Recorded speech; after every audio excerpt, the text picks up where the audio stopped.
آج اگر ہم اپنے گھر میں بیٹھ کے اپنی مسجد میں بیٹھ کے حضور کی صورت میں انعام خداوندی کا شکریہ ادا کرتے ہیں تو اللہ کی رحمتوں سے بعید نہیں کہ اللہ فرشتوں سے کہے دیکھو صدیاں بیت گئیں یہ آج بھی شکرانہ ادا کر رہے ہیں اور یہ بات میری اور آپ کی بخشش کی ضمانت قرار پائے۔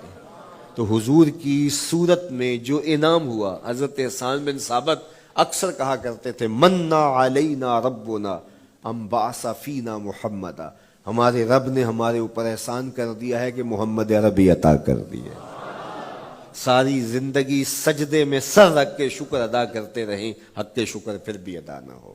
ساری زندگی ان کے گیت گائیں۔ میں ایک رات کے میلاد کا صرف قائل نہیں ہوں کہ ایک رات میلاد کر لو اور پورا سال چھٹی، ساری زندگی حضور کا نام جپو، ساری زندگی حضور پہ درود پڑھو، لمحہ لمحہ حضور کے ذکر کا چراغاں کرو۔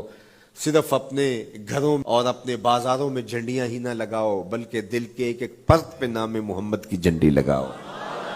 صرف منڈیروں پہ چراغاں ہی نہ کرو بلکہ دل کی اندھیر گلیوں میں بھی حضور کے نام کا چراغاں کرو، حضور پہ درود پڑھو، حضور کا ذکر کرو، اپنے بچوں کو بٹھا کر کے حضور کے قصیدے سناؤ، حضور کی شانیں سناؤ، حضور کی سیرت بتاؤ انہیں۔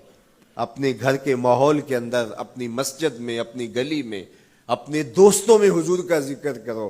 دوستوں آپس میں بیٹھو تو کہو یار اللہ کا کتنا کرم ہو گیا کہ اللہ نے ہمیں حضور عطا کر دیا۔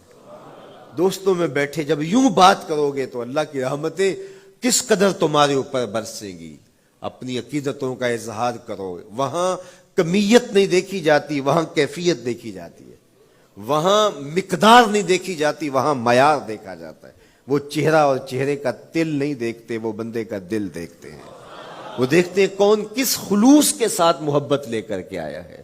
یار چہرہ تو چمکدار تھا، اسی لیے ابو لہب کہتے ہیں نا شعلے کی طرح چمکتا ہوا، لیکن جہنم کا ایندھن بنا، اور کالے رنگ والا، ہونٹ موٹے ہیں، لیکن کعبے کی چھت میں کھڑا اذان دے رہا ہے۔ تو عقیدتوں کے رنگ اور محبتوں کے رنگ حضور علیہ السلام کے ساتھ جب کوئی پیش کرتا ہے تو رائے گانی جاتی۔ یہ وفاداروں کا در ہے، یہاں بے وفائی کا تصور ہی نہیں ہے۔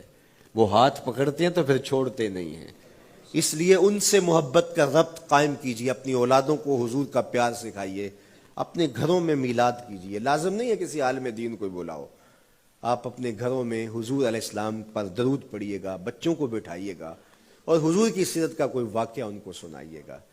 صحابہ اپنے بچوں کو بٹھا کر کے حضور کی سیرت بتایا کرتے تھے، حضور کا نقشہ بتایا کرتے تھے، حضور کے شمائل ذکر کیا کرتے تھے، اور کوئی صحابی ملتا تو تابعین جمع ہو جایا کرتے تھے اور اسے پوچھتے تھے اچھا بتاؤ حضور کی صورت کیسی تھی، زلفیں کیسی تھی۔ یہی میلاد ہے نا۔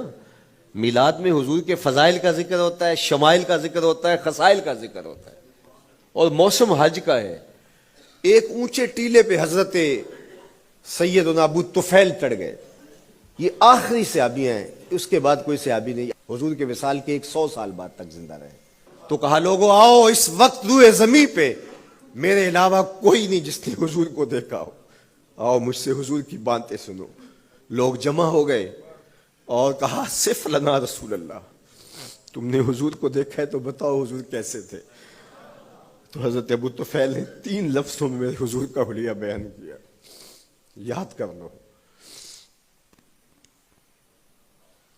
حضرت ابو طفیل نے کہا کان رسول اللہ صلی اللہ علیہ وسلم ابیض ملیحا مقصدا، ایک تو چٹے رنگ کے تھے، ایک تو حضور کا رنگ گورا تھا، دوسری بات ملیحا حضور کا حسن نمکین تھا، اور تیسرا مقصدا حضور متوازن تھے، نہ قد لمبا نہ قد پست، سوا صدر والبطن، سینہ اور پیٹ برابر، لیسا بالطویل الممغط ولا بالکثیر المتردد، نہ پست کے عجیب دکھائی دیں نہ اتنے لمبے کے عجیب لگیں بلکہ درمیانہ قد، لیکن اذا جامع القوم غامرہم، سن لو حضور کا قد تو درمیانہ تھا لیکن جب لوگوں کے درمیان چلتے حضور کے کندھے لوگوں کے سروں سے اونچے دکھائی دیتے۔ یہ اللہ نے شان دی اپنے محبوب کو۔ مکھ چند بدر شاہ شانی، متھے چمک دی لاٹ، کالی زلف تے اکھ مستانی،